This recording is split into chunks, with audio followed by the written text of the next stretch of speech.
Hey everyone, आज की जो एम्स सीरीज़ का 13 पार्ट है उसको हम डिस्कस करेंगे। और फर्स्ट क्वेश्चन है, काफ़ी इंपॉर्टेंट क्वेश्चंस हैं, काफ़ी इंपॉर्टेंट टॉपिक्स हैं जिनसे क्वेश्चन बने हैं। फर्स्ट क्वेश्चन है, the nurse is assisting a physician with abdominal paracentesis on a patient with liver cirrhosis and ascites. What position would the nurse assist the patient for that procedure? First option है prone position, second है supine, third है high Fowler, fourth है हमारा low Fowler on right side. तो हमारा इस question का right answer है हाई फाउलर पोजीशन हम पैरासेंटेसिस के टाइम पे पेशेंट को देंगे, ताकि जो कैथेटर होगा पैरासेंटेसिस के टाइम पे वो ईजिली चला जाए और किसी भी और ऑर्गन को पंक्चर ना और पेशेंट को कंफर्टेबल भी रहे। सेकेंड क्वेश्चन है हमारा, A patient with history of duodenal ulcer is taking a calcium carbonate. The nurse monitor the patient for relief of which symptom? कोई पेशेंट को अल्सर है, कैल्शियम कार्बोनेट ले रहा है जो कि एक एंटी एसिड है, तो पेशेंट को कौन सा सिम्टम जो है वो ठीक होगा? फर्स्ट ऑप्शन है फ्लैटस, सेकंड है हार्ट बर्न, थर्ड है रेक्टल पेन, फोर्थ है muscle twitching. Right answer for that question is heart burn. क्यों? क्योंकि एंटी एसिड है, अल्सर है, जब वो कैल्शियम कार्बोनेट लेगा तो हार्ट बर्न का प्रॉब्लम उसको ठीक हो जाएगा। क्वेश्चन नंबर थर्ड है जो हमारे टीपीएन टॉपिक से है। टीपीएन एक इम्पोर्टेंट टॉपिक है जिससे बहुत सारे प्रायोरिटी बेस और वैसे भी डायरेक्ट क्वेश्चन भी बनते हैं। तो क्वेश्चन है हमारा, the nurse obtains a finger stick glucose 400 mg पर decilitre for a patient who is receiving TPN. Which of the following intervention would the nurse implement? क्या करेगी? सबसे पहले डिसकंटिन्यू कर देगी टीपीएन को, डिक्रीज कर देगी रेट ऑफ टीपीएन, रिप्लेस कर देगी टीपीएन को D5 से। फोर्थ है हमारा, इन्फॉर्म कर देगी फिजिशियन को ग्लूकोज कंट्रोल के लिए। हमारा राइट आंसर है ऑप्शन नंबर डी, वो इन्फॉर्म करेगी, ना तो वो खुद से डिसकंटिन्यू करेगी, ना डिक्रीज करेगी, ना रिप्लेस करेगी, वो जाके फिजिशियन को इन्फॉर्म करेगी। क्यों?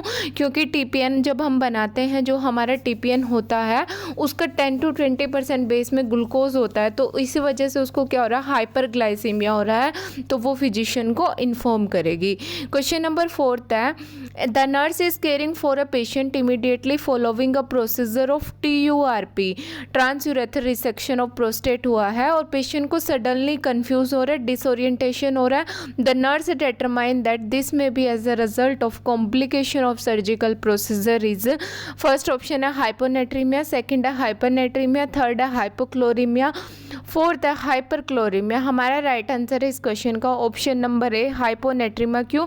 क्योंकि TURP के टाइम पे क्या होता है कि इरिगेशन करते हैं ब्लैडर का, तो वो जो हाइपोटोनिक सॉल्यूशन होता है वो बॉडी के अंदर ज़्यादा जा सकता है, जिसकी वजह से डाइल्यूशन रेट बढ़ेगा, बॉडी के अंदर सोडियम का वैल्यू कम होगा और पेशेंट क्या रहेगा, कंफ्यूज और डिसोरिएंटेड रहेगा। क्वेश्चन नंबर फिफ्थ है, A patient is admitted to the hospital in a sickle cell crisis. For which clinical indicator would the nurse monitor for the patient? First option है pain, second है diarrhea, third है bradycardia, fourth है blood vision. Right answer for that question is pain. Sickle cell anaemia, sickle cell crisis एक important topic है nursing का, जिससे काफ़ी बार question बनते हैं। तो इसमें पूछा है कि वो कोई पेशेंट आया तो फर्स्ट प्रायोरिटी पेशेंट का पेन होगा। क्यों? क्योंकि सिकल सेल क्राइसिस की वजह से पेशेंट के ऑक्सीजन के अंदर क्या होगी, ब्लड की और ऑक्सीजन की कमी होगी, जिसकी वजह से पेशेंट को क्या होगा, पेन रहेगा। क्वेश्चन नंबर सिक्स्थ है, which test result would nurse review to determine the compatibility of blood from two different donor? दो अलग अलग लोगों ने ब्लड डोनेट किया, उनकी कंपैटिबिलिटी किस टेस्ट से चेक करेगी? फर्स्ट ऑप्शन है RH फैक्टर, सेकंड है ABO टाइपिंग, थर्ड है डायरेक्ट, फोर्थ है इनडायरेक्ट। इनडायरेक्ट कुंभ टेस्ट राइट आंसर है हमारा ऑप्शन नंबर डी। यही क्या करता है, दो डिफरेंट डोनर की ब्लड की कंपैटिबिलिटी को चेक करता है। क्वेश्चन नंबर सेवंथ है, a patient is being discharge after TURP procedure. The nurse teaches the patient to expect in normal urine colour for several days after the procedure. Procedure के just कुछ दिन बाद तक normal urine का colour patient से वो पूछ रही है, एक्सपेक्ट करना आपको। फर्स्ट ऑप्शन है डार्क रेड, सेकेंड है पिंक टिंस्ड, थर्ड है क्लियर येलो, फोर्थ है हमारा cloudy. Right answer for that question is option number B, pink tinged. Normal है क्योंकि डार्क रेड तो इंडिकेट करेगा कहीं से ब्लड लॉस हो रहा है, क्लियर येलो कुछ दिन तक हम सर्जरी के बाद एक्सपेक्ट नहीं कर सकते, क्लाउडी इंडिकेट करेगा इन्फेक्शन को। तो इस केस में हमारा राइट आंसर होगा पिंक टिंस्ड, जो सेवरल डेज तक नॉर्मल रहेगा यूरिन का कलर। क्वेश्चन नंबर 8 है, a patient who has a history of chronic ulcerative colitis, the nurse interpret that which factor is most likely responsible for anemia.